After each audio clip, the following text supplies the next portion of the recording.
Long before he became one of the most feared generals in the ancient world, Khalid ibn al-Walid was shaped by the harsh landscapes and tribal rivalries of 6th century Arabia. Born into the Banu Makhzum, one of the most powerful clans of Quraysh, Khalid grew up in a culture where honor depended on survival, strength, and loyalty to tribe.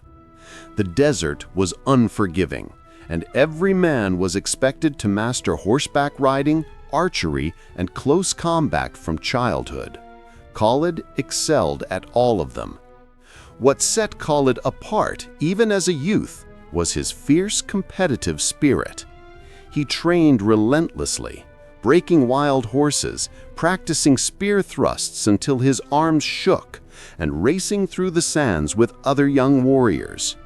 In a society where physical excellence meant power, Khalid quickly established himself as one of the strongest fighters among the Quraysh. His clan already held a reputation for military discipline, and Khalid's father, al-Walid, was a respected leader known for his strategic mind. Khalid inherited both skill and ambition. But Khalid's early years were marked by something else: his opposition to Islam. When the Prophet Muhammad began preaching in Mecca, the Banu Makhzum viewed the new faith as a threat to their social order. Khalid fought fiercely against the Muslims in several early battles, including the famous Battle of Uhud, where his brilliant cavalry maneuver outflanked the Muslim army and turned the tide of the battle. Even then, his military genius was undeniable. His ability to read opportunities on the battlefield emerged long before he ever joined the Muslim cause. Yet his destiny was not to remain an enemy.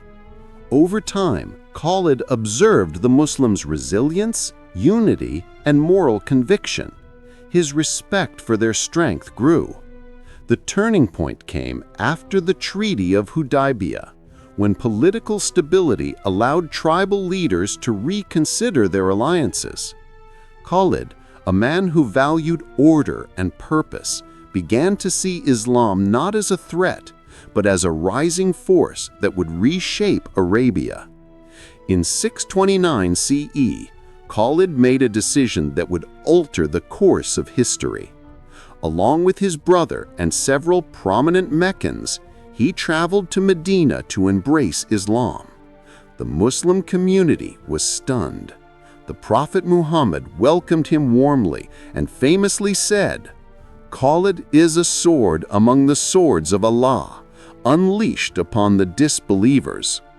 This was the beginning of a transformation unlike any other in military history.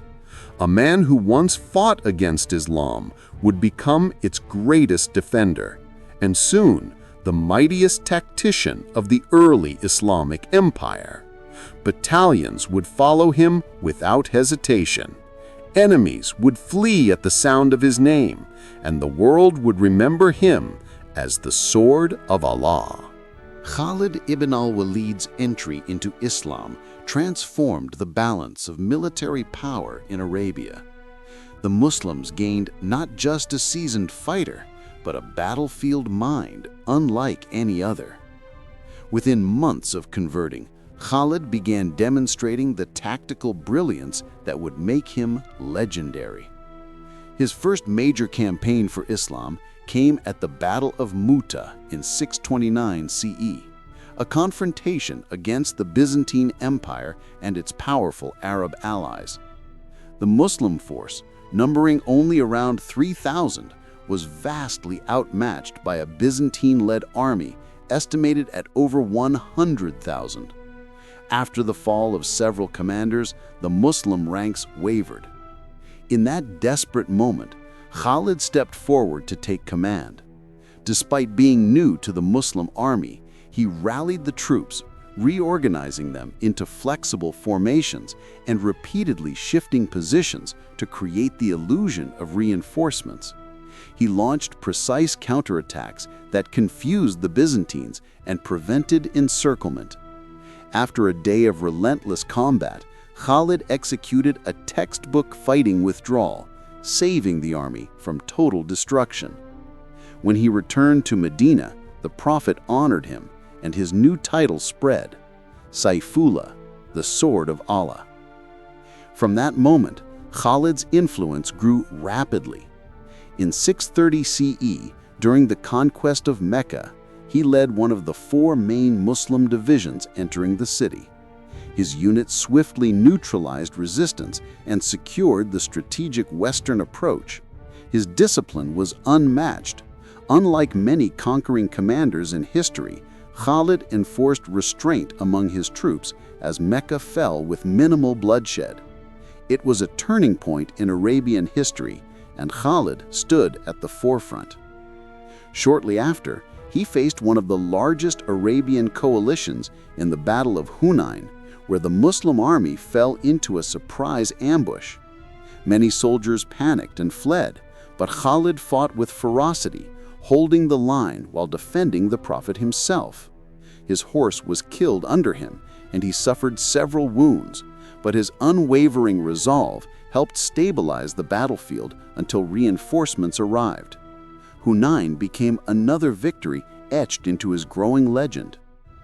But Khalid's greatest early test came against his former tribal confederates during the Wars of Apostasy, Ziradah Wars, following the Prophet's death. Dozens of tribes rebelled across Arabia, threatening to tear the new Muslim state apart.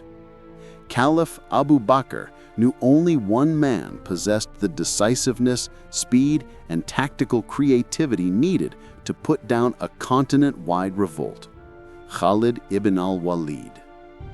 Over the next year, Khalid unleashed a whirlwind campaign across the Arabian Peninsula. His army moved faster than any opposing force could anticipate, striking multiple rebel tribes in rapid succession. His victories at Buzaka, Nakra, and especially Yamama broke the morale of the largest rebel factions. At Yamama, the fighting was so brutal that the ground was said to be soaked in blood. Yet Khalid's leadership held the Muslim ranks together through some of the most chaotic combat they had faced. By the end of the Ridda Wars, the Arabian Peninsula was unified once more. Khalid's success in Arabia convinced Abu Bakr that the sword of Allah was destined for something far greater. With rebellion crushed, the Caliph turned his gaze outward, towards the mighty Byzantine and Sasanian empires. These superpowers had dominated the region for centuries. But now, a new force had risen, and its greatest weapon was Khalid ibn al-Walid. With Arabia unified, Caliph Abu Bakr ordered the next phase of expansion, the confrontation with the 2 greatest superpowers of the age, the Sasanian Persian Empire and the Byzantine Empire. Khalid ibn al-Walid, now the most trusted military commander in the Islamic world, was sent to lead the charge. What followed was one of the most astonishing military campaigns in ancient history, defined by speed, precision, and a level of tactical innovation rarely seen before or since. Khalid's campaign against Persia began in 633 CE. The Sasanian Empire, with its massive armies and centuries of experience, expected a slow frontier conflict. Instead, Khalid shocked them with a lightning advance that became his signature. He led his men across brutal desert terrain at a pace Persian generals believed impossible. His forces struck without warning, overwhelming garrisons before they could reinforce one another. In 4 rapid battles, Kazima, Mazar, Walaja, and Elias, Khalid shattered Persian field armies with relentless pressure and brilliant maneuvering. At Walaja, he executed a breathtaking double envelopment maneuver, often compared to Hannibal's masterpiece at Cannae. Using concealed cavalry forces hidden behind dunes, he allowed the Persians to push forward confidently, before snapping the trap shut on both flanks. Persian units were crushed with nowhere to flee. Modern military historians still marvel that Khalid reenacted one of history's most famous tactics independently and with stunning success. Khalid's reputation grew with each victory. Persian soldiers spoke his name in fear. Arab allies of Persia defected in droves after witnessing his tactical brilliance.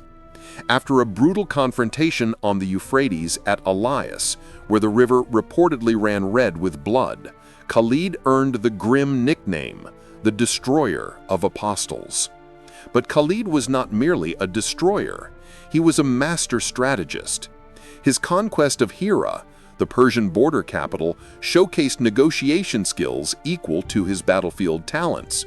He secured the city's surrender with minimal bloodshed and established a stable Muslim administration, a vital foothold for future campaigns. Then came his most extraordinary achievement, the march across the desert to reinforce Muslim armies in Syria. When Byzantine forces threatened the fledgling Muslim presence in the Levant, Khalid made a decision that stunned even his allies.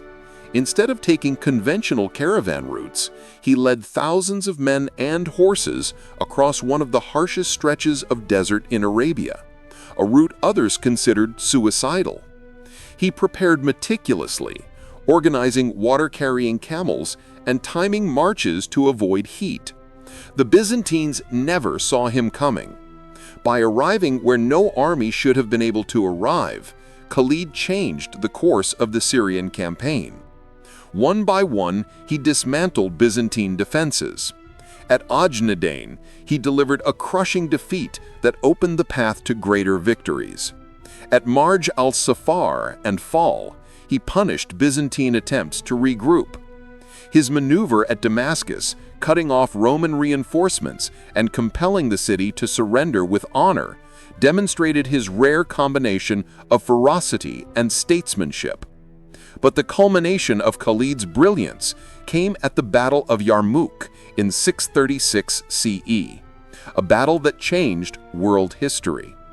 Facing a massive, well-equipped Byzantine army, Khalid used shifting cavalry formations, strategic withdrawals, and relentless counterattacks to break their ranks.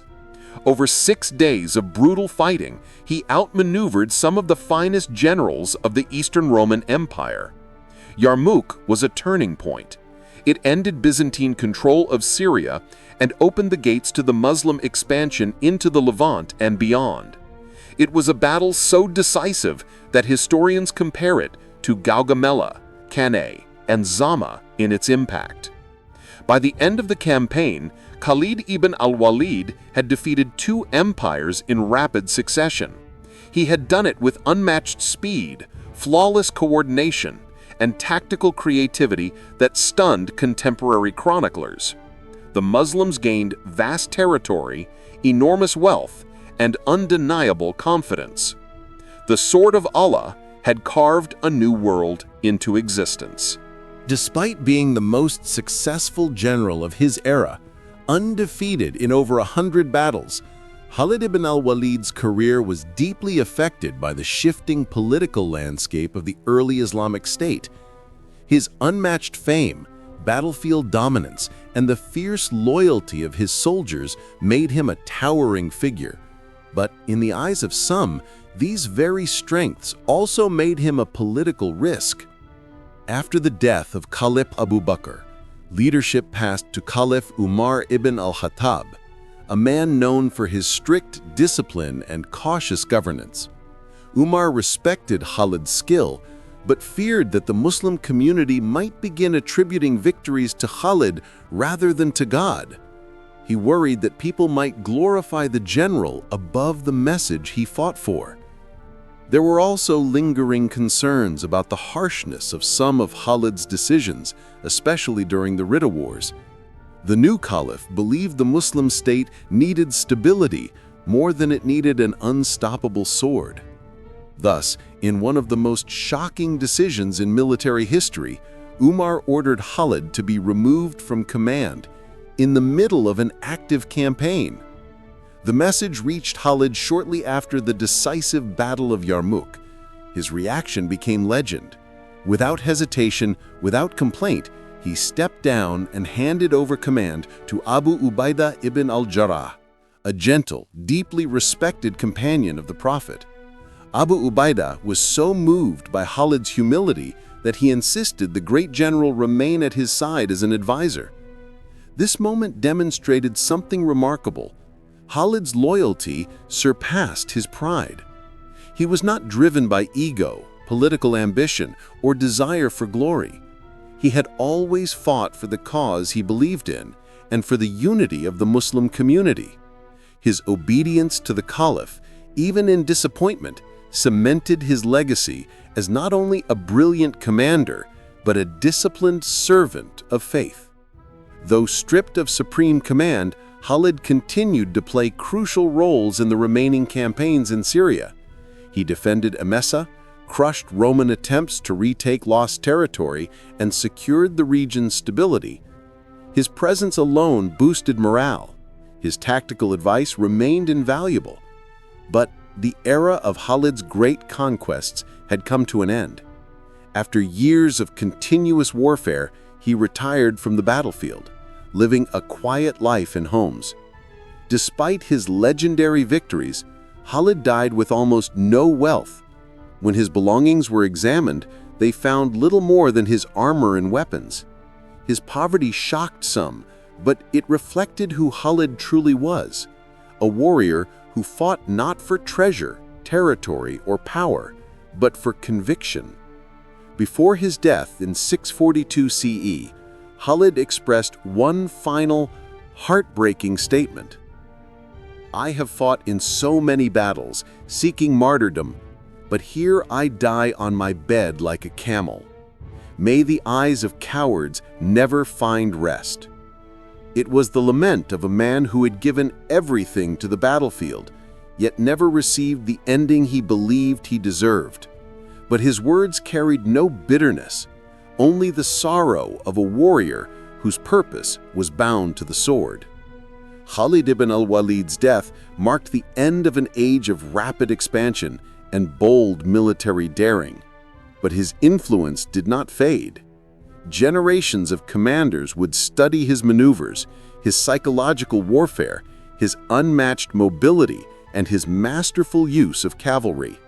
Even today, military academies analyze his campaigns as models of decisive leadership and dynamic strategy. The sword of Allah had been sheathed, but its legacy would never dull. Khalid ibn al-Walid's legacy stands among the greatest in military history, not only in the Islamic world, but globally across cultures, centuries, and continents. His career remains unparalleled. He fought in over 100 battles and never suffered a single defeat. Few generals in recorded history approached this level of consistency, and none did so against the combined strength of two global superpowers. Yet Khalid's legacy is not measured only in victories, but in the revolutionary methods and principles he introduced to the art of war. One of his most defining innovations was strategic mobility. Khalid turned speed into a weapon more powerful than armor or numbers. He routinely led his forces across deserts, mountains, and hostile territory at rates that confounded his enemies. The Persians believed he must have possessed supernatural aid. The Byzantines accused him of moving like a storm. His desert crossing to Syria remains one of the most daring maneuvers in military history, a logistical feat unmatched in his era. Khalid was also a master of cavalry warfare. He created fluid, dynamic formations that adapted instantly to battlefield conditions. While Byzantine and Persian armies fought in rigid, hierarchical structures, Khalid's forces moved like living organisms, striking weak points, retreating deliberately, and launching rapid counterattacks. His use of the mobile guard, an elite rapid response cavalry unit, became the backbone of his army and a precursor to modern operational mobility. His psychological understanding of war was just as extraordinary. Khalid used fear, deception, and surprise to break the morale of enemies long before swords clashed. Entire cities surrendered at the rumor of his approach. Persian commanders refused to face him directly. Byzantine generals wrote warnings about the Arab general who cannot be defeated. His reputation alone reshaped diplomatic and military strategies across the Near East. But what truly sets Khalid apart from many other great commanders is the ethos behind his warfare. He did not fight for personal glory, for crowns, or for wealth. He died with almost none.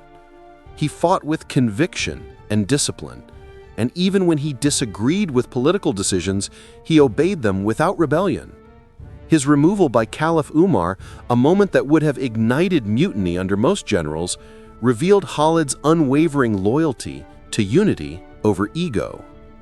His humility is often overshadowed by his battlefield legends, yet it defines him as much as his victories.